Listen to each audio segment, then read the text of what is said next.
There's no feeling more intense than starting over.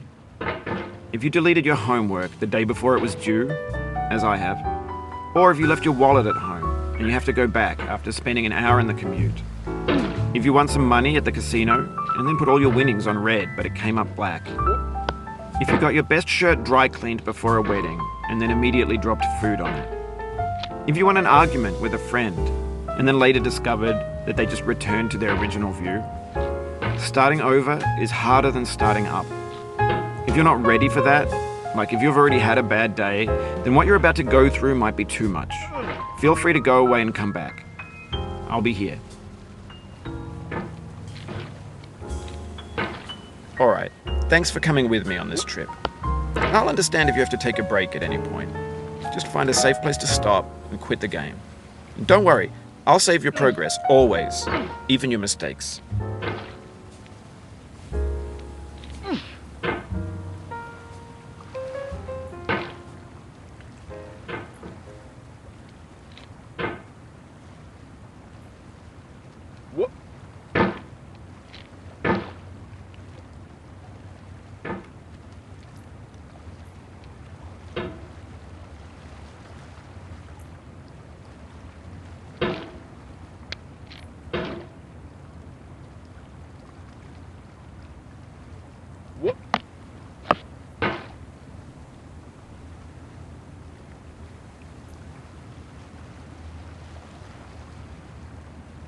This game is a homage to a free game that came out in 2002, titled Sexy Hiking.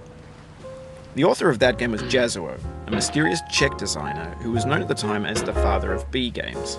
And B games are rough assemblages of found objects.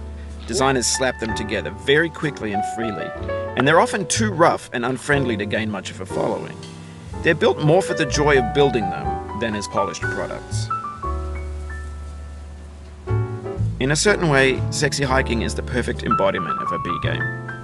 It's built almost entirely out of found and recycled parts, and it's one of the most unusual and unfriendly games of its time. In it, your task is simply to drag yourself up a mountain with a hammer. And that act of climbing, in the digital world or in real life, has certain essential properties that give the game its flavor.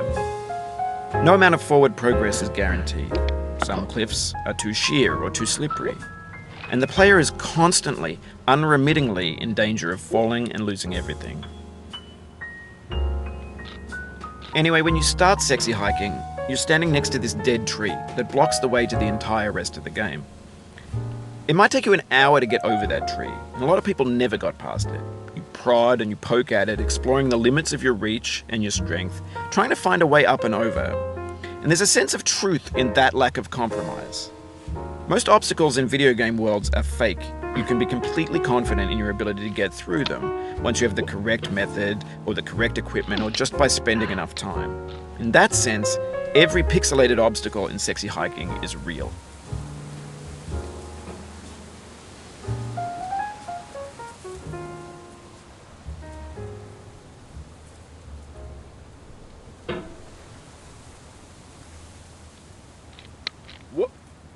Oh, you just lost a lot of progress. That's a deep frustration.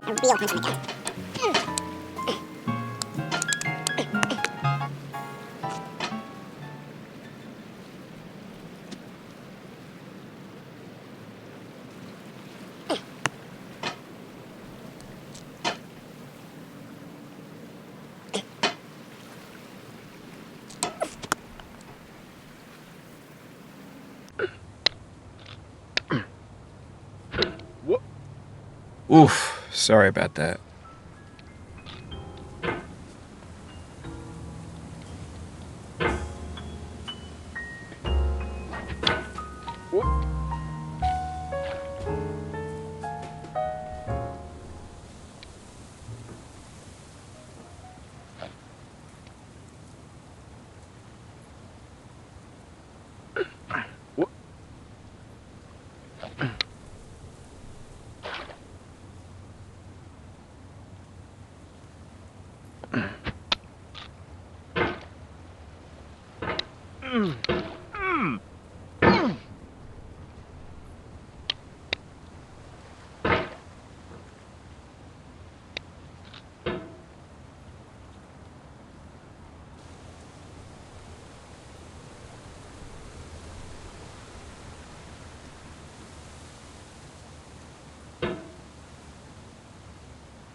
The obstacles in Sexy Hiking are unyielding, and that makes the game uniquely frustrating.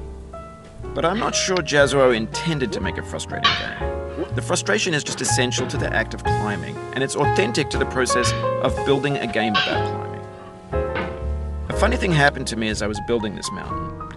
I'd have an idea for a new obstacle, and I'd build it, test it, and it would usually turn out to be unreasonably hard. But I couldn't bring myself to make it easier.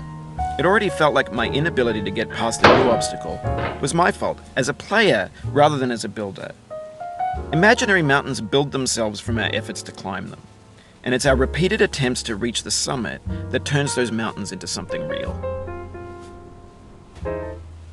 When you're building a video game world, you're building with ideas, and that can be like working with quickset cement. You mold your ideas into a certain shape that can be played with, and in the process of playing with them, they begin to harden and set until they're immutable, like rock.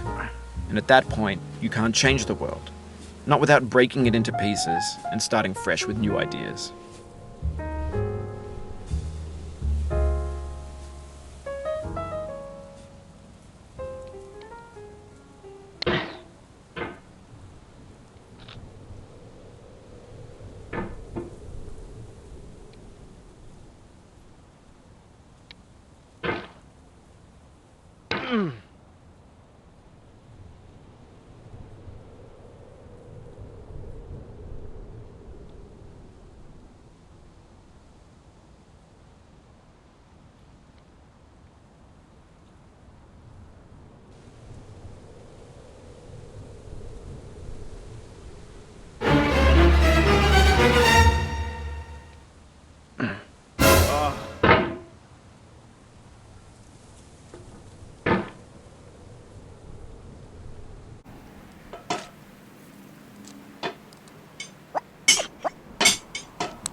For years now, people have been predicting that games would soon be made out of prefabricated objects, bought in a store and assembled into a world.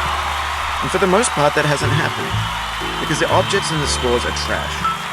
I don't mean they look bad or that they're badly made, although a lot of them are. I mean they're trash in the way that food becomes trash as soon as you put it in the sink. Things are made to be consumed and used in a certain context, and once the moment is gone, they transform into garbage.